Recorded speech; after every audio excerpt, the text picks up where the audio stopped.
A couple weeks ago, I finished my Fluffy to Lean series. In case you haven't seen it, it's all very well documented on the playlist on my channel. Basically, I went from a fluffy physique to quite a lean physique. It was a lot of hard work. I'm pretty proud of the results. I hit all my goals. I got quite lean. My six-pack was visible all the time, even if I wasn't flexing. I looked really good, honestly. That's the peak of my physique in my lifetime so far. But I'm a natural lifter. Being that lean is not that great. It's a lot of suffering. And at no point was I under the illusion that I would be maintaining that physique for an extended period of time. So I've discussed this already before I got started, but I'll just reiterate it again now. I am not going to stay that lean. It doesn't work for me. I can get there. I can get there by, really forcing myself to get there. And I took my photos, I took my videos, it's all well documented. I'm very proud of what I've done, but that's it. That chapter is closed. We're moving on, and we are now going into a mass gaining phase. And so hopefully here I can show you guys sort of the opposite end of the spectrum, but I would like to start from that physique, which you saw at the end of the Fluffy to Lean series. And I'm gonna end this with a much bigger physique. So it's not going to be nearly as lean. I'm going to end up quite fluffy, but I'm going to finally be a big boy, and you guys are going to see me do it. So I've always been sort of the skinny guy. The people around me have always been bigger than me. And the biggest I've ever gotten, just before I started doing this cut, the biggest I ever got, and this was with force feeding myself and just being eating way more food than I'm comfortable eating, I got up to 77 kilos. That was the biggest number I've ever seen on the scale. And even that, I couldn't maintain for very long. And in fact, by the time I started my cut, I was already down to about 75.5 kilos, just because I couldn't force feed myself enough to stay at 77 kilos, right? So that is the biggest I've ever been. But considering my height and in the grand scheme of things, 77 kilos is really not that big, right? I think I can get a lot bigger. It's going to be tough. I don't think it's going to be as tough as cutting, because I'm going into this with a new motivation. I'm going into it with a new appreciation for food after having sort of starved myself for a little bit on the cut.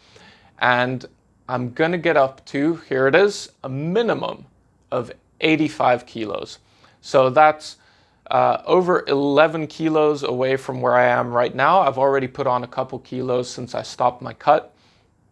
And I want to get over 85 kilos. That's the minimum I want to go to. At that point, I will have probably little to no ab definition whatsoever.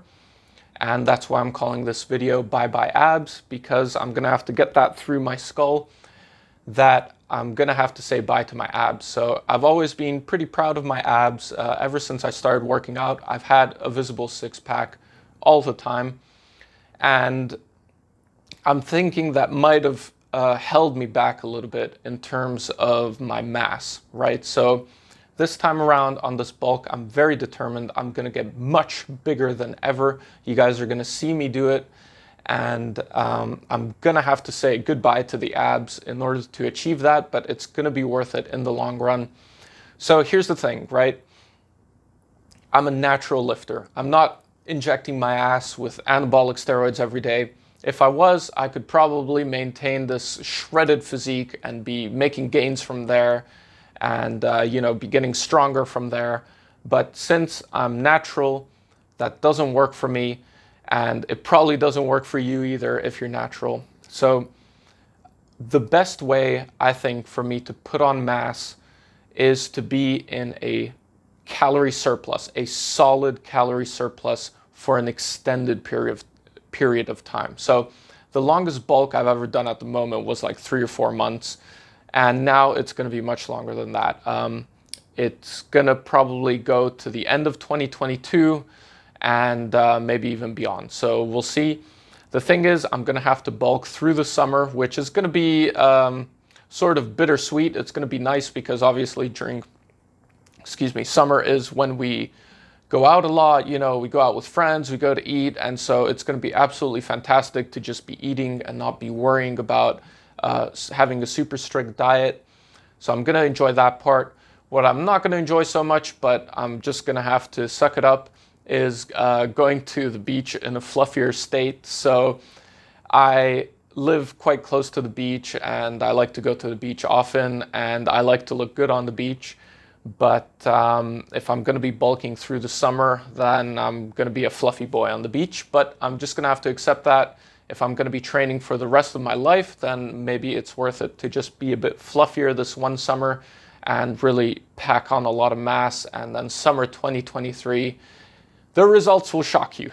So follow along if you're interested. If you're going to be watching my videos and you see me getting fluffier and fluffier and softer over time, now you know why. I'm in a mass gaining phase. I'm going to put on a lot of weight. Obviously, a decent amount of it is going to be fat and water, but hopefully a lot of it is going to be muscle as well. And we'll see what kind of results I get from this extended bulk. I'm not going to be counting my calories like a crazy person or anything. I'm just going to be weighing myself probably several times a week. And week after week, I want to weigh a little bit more than the previous week. That's the only thing I'm going to use to judge how much I should be eating.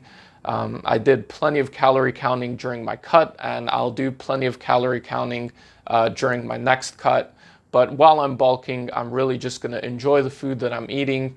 I'm going to eat lots of it, and I'm going to get big. We're going to get big, boys. So mass gaining phase, follow along, guys. It's going to be exciting. See you next time.